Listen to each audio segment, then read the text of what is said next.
Oh, thank you, Fate. You were projecting very, very well. I was. And look, Lowell Park does have a lot of sound absorption from the walls, but I think Wolf found an angle to bounce it right at Fate so that he could hear it went through the little gap in the headset, and Fate's like, I got you, brother. I like to think that the fan behind me heard it and whispered it to the fan in front of him, and then he whispered to the fan in front of him. It's like Chinese whispers. And then he whispered to the fan in front of him, and then that fan told the referee, and then the referee went over to Fate and whispered in his ear, and then he was like, all right, can we lock in Silas? They do before, and we'll see whether they can do it again. It's got another rip.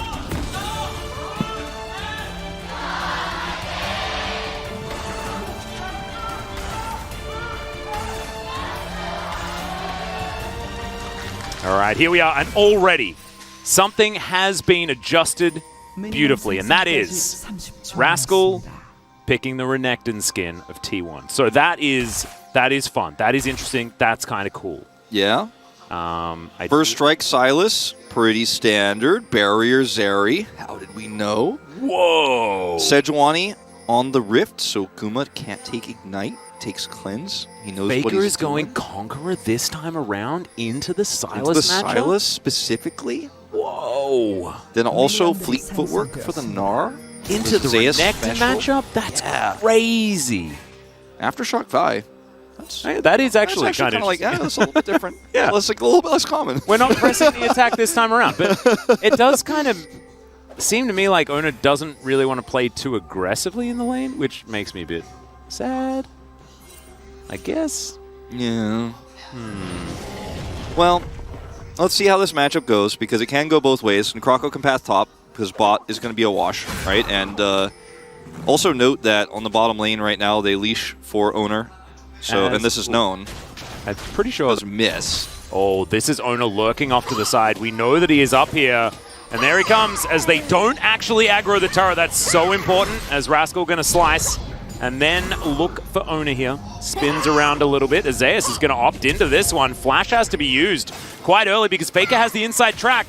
Bolt Breaker not going to quite find it here as Owner gets slowed down, but there's the flash to come forward, and Croco has to flash as well. Over goes Faker though, as Croco is going to be taken out, but can Faker survive? The answer's no, as Rascal is going to pick up second blood. Owner now looking for even more as they go 1-for-1, but T1 gets the first blood goal. Is a little bit sad. Doctom also struggling as the heal has to be used. Gumayusi trying to fight this one as Beryl slowed down. Carrier standing his ground as Croco comes in. Gumayusi just wanting to get a kill before he's taken out, as the flash going to be utilized. And Croco, does he have the Winter's Wrath? Extendo Beam comes forward. Permafrost trying to get this one done as Owner is going to turn up. No way! Gumayusi somehow survives! 6 health! That is a third red. So little advantages here picked up for DRX, but Owner not going to be too bothered by that.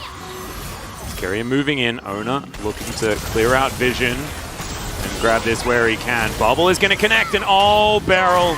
We've seen this one before, and he is going to fall down. Croco moving on over, does have the Glacial Prison, but without the Lulu, not going to be able to fight this one 2v3. Back at Slade turns into actually a big power spike here for this early game for To get there. Yeah, only Faker is securing it so far, but they're going to drop the Herald, so that'll change this equation. And Croco is trying his best to hover here and make sure that no dive is possible, but he doesn't have any agency otherwise here, unfortunately, especially with Guma having Cleanse. Yeah, and this is a 3v3, but Beryl doesn't have a lot of his health bar left. He does have Wild Growth, so if they try and go for a dive, it's dangerous. As Beryl caught once again in a bubble, the heal's not going to be enough. He dies with Wild Growth up in the CC from the bubble as Carrier is running this bottom lane. Yeah. Croco needs to be here, but also Beryl, you had flashback up. If you dodge that, it's a different scenario. You know, you could flash back there, and even if you get hit by the tidal wave afterwards, you're fine. You've got Wild Growth, and you should be able to help out, but fortunately does die here a second time, and T1 just running this map now. And Faker, we talked about the early Oblivion Orb. Fate missed his opportunity with Flash Advantage to go for the all-in. He did have level 6. Croco came over. Now Faker runs this mid lane too. Well, Rascal looking to try and catch up in solo kills, as we can see, but Zeus just going to hop over the top of him. Lands the boomerang there as well, as Rascal wants to make use of his Dominus. Oh, it's not exactly the greatest of souls here, but we'll have some Mega Plants. As a couple of different fights here. It's Glacial Prison is going to be invested. In goes Fate. Can he get the fly? Emperor's Divides flying every which way. There was a tidal wave there as well. My goodness, buttons were pressed, guys. Fate, a little bit slow though. Yeah, Gumayushi getting chased down here by Doctom. Has a lot of movement speed, but the Glitter Lance not going to connect. These small leads here in this lane have really started to compound upon themselves as it's a 14-minute rod, so one of the leader ones you'd have for Silas, which really hurts his ability to get that spike later on with Hijack, getting that additional health much later. Really hurts the mid-game here for DRX. And Faker takes out this turret early. He's got full control of the middle of the map. Yeah, it's not looking great. He basically... the whole turret, so he can set up that extra prio so early to start this Herald ASAP, and that's exactly what they're looking for here. Now he's ready in position with Emperor's Divide and Flash. Yep. And Mega Cone able to get him in there as Rascal moving real fast. Tidal Wave going to get the knock up as Croco is going to lose out on the Herald Smite. They can potentially defend the Eye. Yeah, I think the T1 are just going to let it go. Zeus has a great amount of push going on bottom side. Doctom disconnected from the team right now as the Eye is going to disappear. But now Cease and Desist is going to come through. Beryl is going to be Owner's target, but the Glacial Prison will come in. He's pretty far ahead, but Faker swoops down and will lock up Beryl. And Mega Cone's going to be used to get Croco over to the side, but now Fate is doing battle with 4 people, and he'll just be taken down. Now Doctom has to fight by himself against Faker. He flashes to get himself over the wall. He may survive. The last tick of Ignite is not enough, but a disjointed fight for DRX, and T1, they will be able to come out victorious. Super decisive fight for T1, and I mean, Zeus has got so much control over this lane right now. Rascal almost solo killed here. Doesn't manage to get over that wall as he has to flash, and there is the Dominus that has to come out, and there's the last Hyper Proc and the solo kill. So they get his flash, they get his ult, and then Zeus just picks up the kill. By itself, because they don't have that critical ultimate. You see Drake is being taken in live. Soul point, by the way. And this chase here, as the disjointed Renekton has to go to defend, is the numbers advantage goes to T1. Doctom isn't here, he's forced out in mid. And they actually know with this Viol, there's a blast plant here, and he's so close to actually sending Beryl to his team. I think that was the initial idea with this play from Owner, and then they still get the a really... Okay, hold on. Rascal. All right, Cease and Desist going to come through here as Rascal slice and dice and gets the wild growth as Beryl avoids the wave this time around. Good polymorph, but Beryl is... yeah, not a lot of options, and the Crocodile's still dead. Double kill for Gumayushi. 3-0-3 now for him as Zeus is taking down inner turrets in the bottom lane, and T1, it's starting to feel like one of those games where it feels like T1 has 10 players and their opponent has 5, right? I mean, it's an 8,000, nearly 9,000 gold lead here. Yeah. And they can start Baron on spawn as they do. This is the T1 way. It is. If T1 isn't doing Baron at right at 20 minutes, that's when you know, like, it's not the game they're looking for, because this is just what they do. They get these huge leads, they take Baron, they end the game with it. Yep, that is going to be a Glacial Prison to avoid. Okay, he gets into the pit. Can't steal it, but he got into the pit. Nice try. It's basically a 50-50. Nice work, DRX. Croco goes for the hero play, but it does not work out. T1 now with the Baron should be just moseying on toward. But he hasn't built the synergy up with Doctom yet, and he's now playing against the best support in the world, who he just defeated in a World Finals. Yeah. But unfortunately, he doesn't have that synergy with Doctom, you know, that he built so much with Deft over the last year. And Guma and Keria, that duo hasn't changed, and it's likely not to change for a long time. And you know, he tried to play some aggressive moves in the lane, had to flash early, and then was still trying to be aggressive. And it feels like you're chasing a legend, right, as Beryl here. You're like, I am the world champion, but this guy is more famous than me. He's got more praise than me. He's the first support player to ever pick up MVP. And it's like you're fighting, trying to defend your own legacy in this series in a lot of ways. He's 0-4-0 now, and it's been a rough season. You know, it's tough to follow up being the world champion with a completely new roster.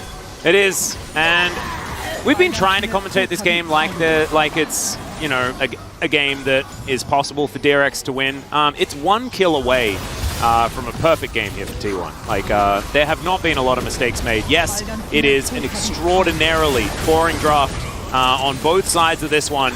But if you want to play straight up League of Legends, like, T1 is not the team that you handshake on that one. As Croco going in for a last-ditch effort with the ultimate. But I don't think they're going to be able to deter T1 here. And I think you need to try something a little bit crazy. Like, handshaking, I don't think is ever going to be the way. He's not going to have the spike. Like, he has it now, but it's like, it's not a spike anymore. It doesn't matter anymore. The game is done. So everything went wrong. Faker got a small advantage, pushed it to huge advantages. Croco, I feel like, did not really have a bad game here. but he was outplayed by Owner. Owner was also matching in every single exchange where he was trying to make something happen. Owner was there, he was there faster, they had prio lanes. What are you going to do? Yeah, Rascal is also behind 50 CS now as he was up a kill, as Fate comes in with a Gnar ultimate.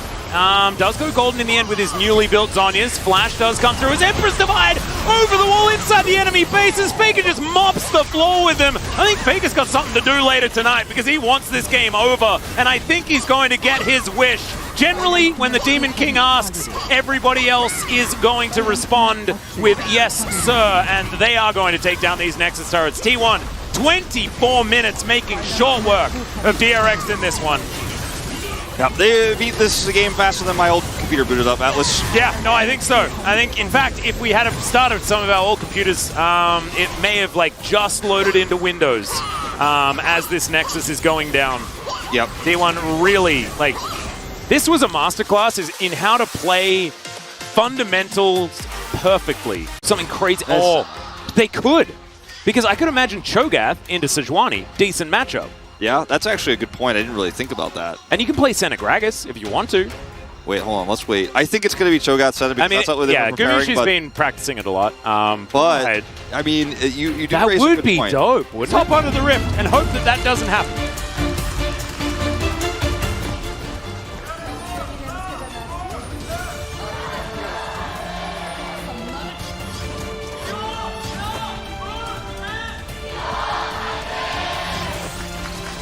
All right, here we are, ladies and gentlemen, onto the Rift for game number 2, the game where T1 are allowed to cook. They got their chef's license after winning a very standard game of League of Legends almost perfectly, minus 1 kill in game number 1. And we can actually talk about what these compositions do, but probably not right now. Oh no.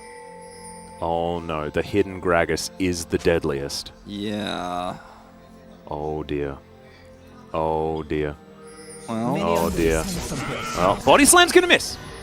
But Owner's coming over, and Arctic Assault is going to be taken. Owner connects the Q, and Rascal's running it out. Croco doesn't have a lot to offer this one, but the threaded volley is going to be enough to deter them. No summoners expended here. Hide. Yeah, Rascal didn't flash. Barrel? You definitely catch Carrier. Oh, here we go. All right. Carrier, Piercing Darkness. He might have to flash, though, if some rocks are going to be thrown out. As Heal comes in first, and now Gumayushi has moved on over. Another Body Slam is going to get a flash out of Fate.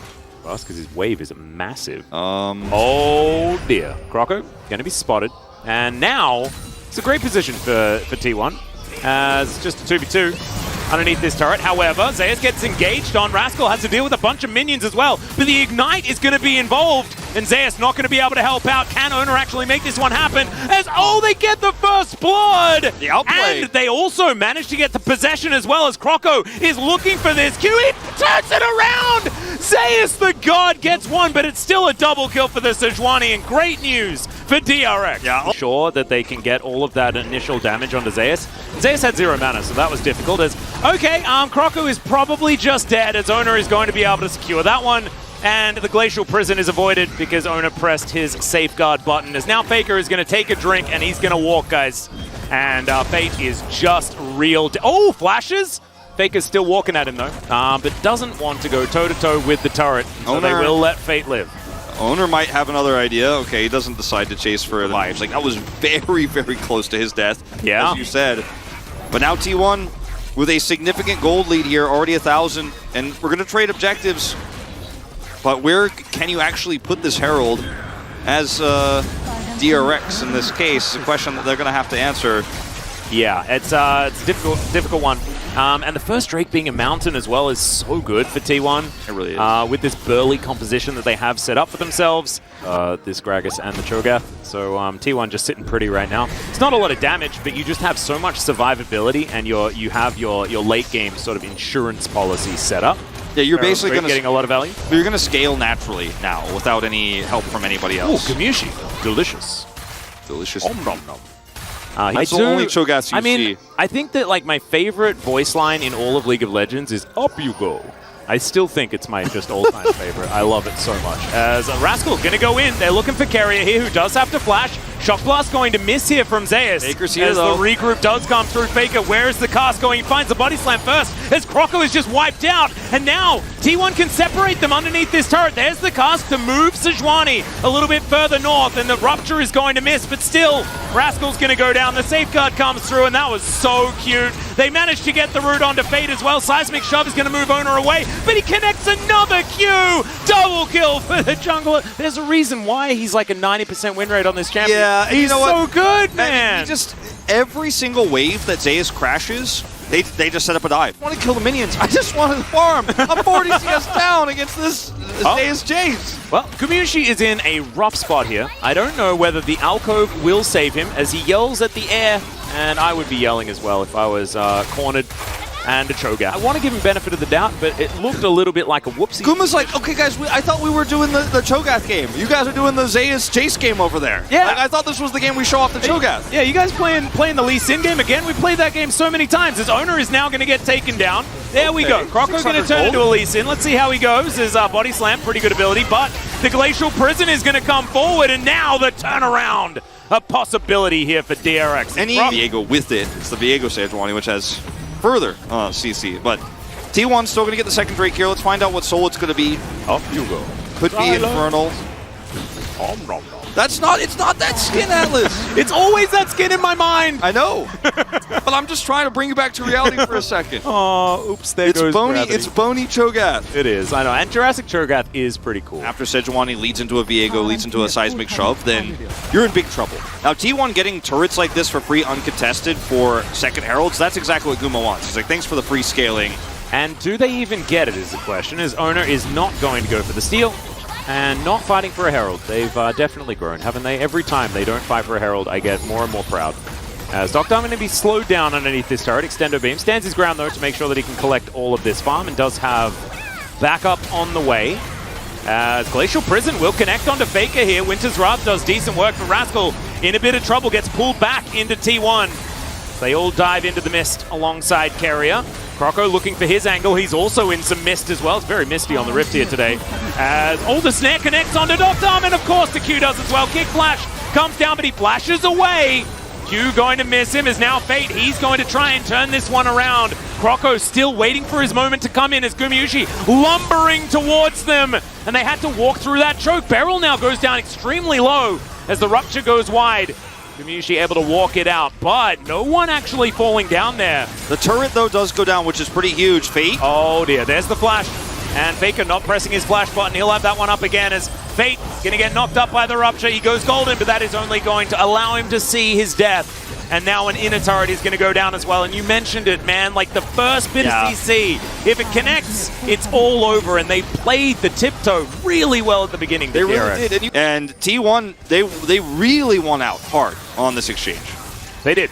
And now it's going to be a Jace face checking. Seismic Shove's beautiful. He does manage to get himself a whole bunch of help with his Gore Drinker. Still catches me by surprise when Jace has built those. But he's still real dead. So DRX find themselves a little bit of an advantage here towards the bottom side.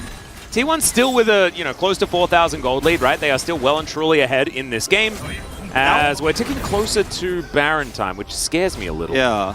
To 3 items. Yeah, 3 versus 2 here as Glacial Prison does go wide. Good Rupture to try and get them away, but Gumayusi is not exactly the most mobile champion in the game right now, as the Seismic Shove does get flashed, and he gets over the wall. The size, oh my god, the shockwave value was massive, and now Gumayushi's back in it. He wants more now, as T1 are grouped around this dragon, and DRX, they lose too much of their health bars. I think that was just a Gore Drinker Chase. Shock Blast. Shock Blast there. I mean, he does have his Muramana completed at least, but it's not as much damage as an Eclipse would normally give you, and still it's enough to win the fight because it's that plus Dawn of Shadows, and you're like, well, I don't know if we can actually fight this anymore. Good kick from Owner, too, in the exchange. Yep, as Faker is possibly going to die here. He flashes, has Body Slam, never mind. It's Rod of Ages, Gragas. Who am I kidding?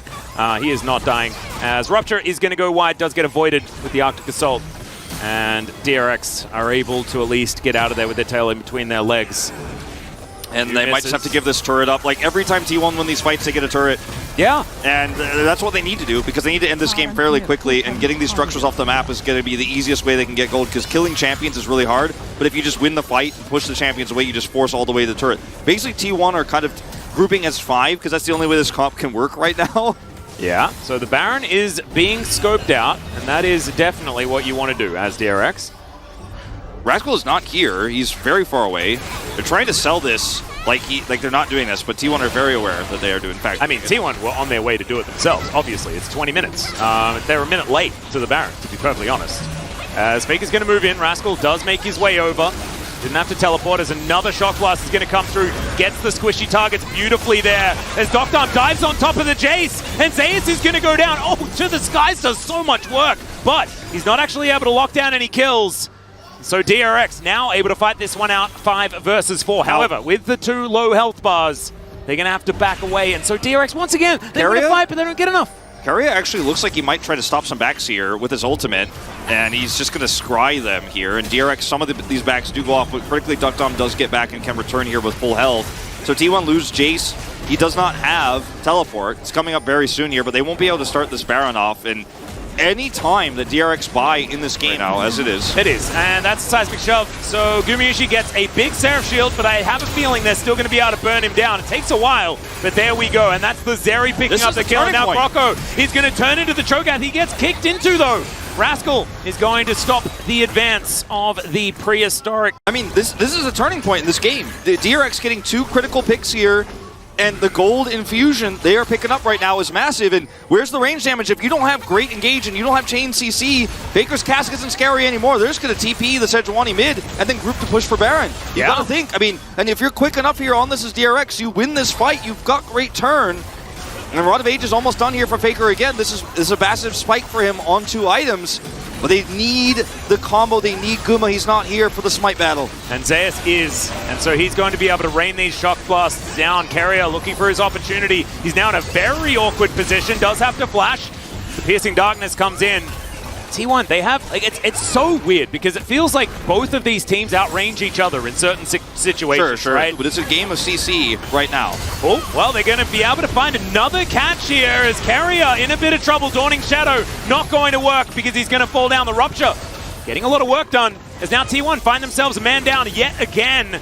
Still, DRX not able to close this one out as far as snowballing it through to get these objectives. They move back towards the Baron now. We'll see whether T1 can actually fight this or whether they're going to have to give it up, giving the man advantage here for DRX. T1, they still have great tools to fight this, even without Keria. He's really just the support, remember?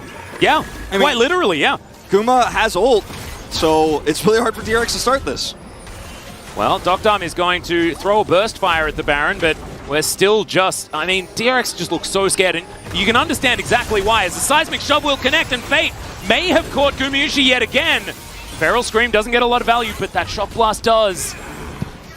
Oh, man.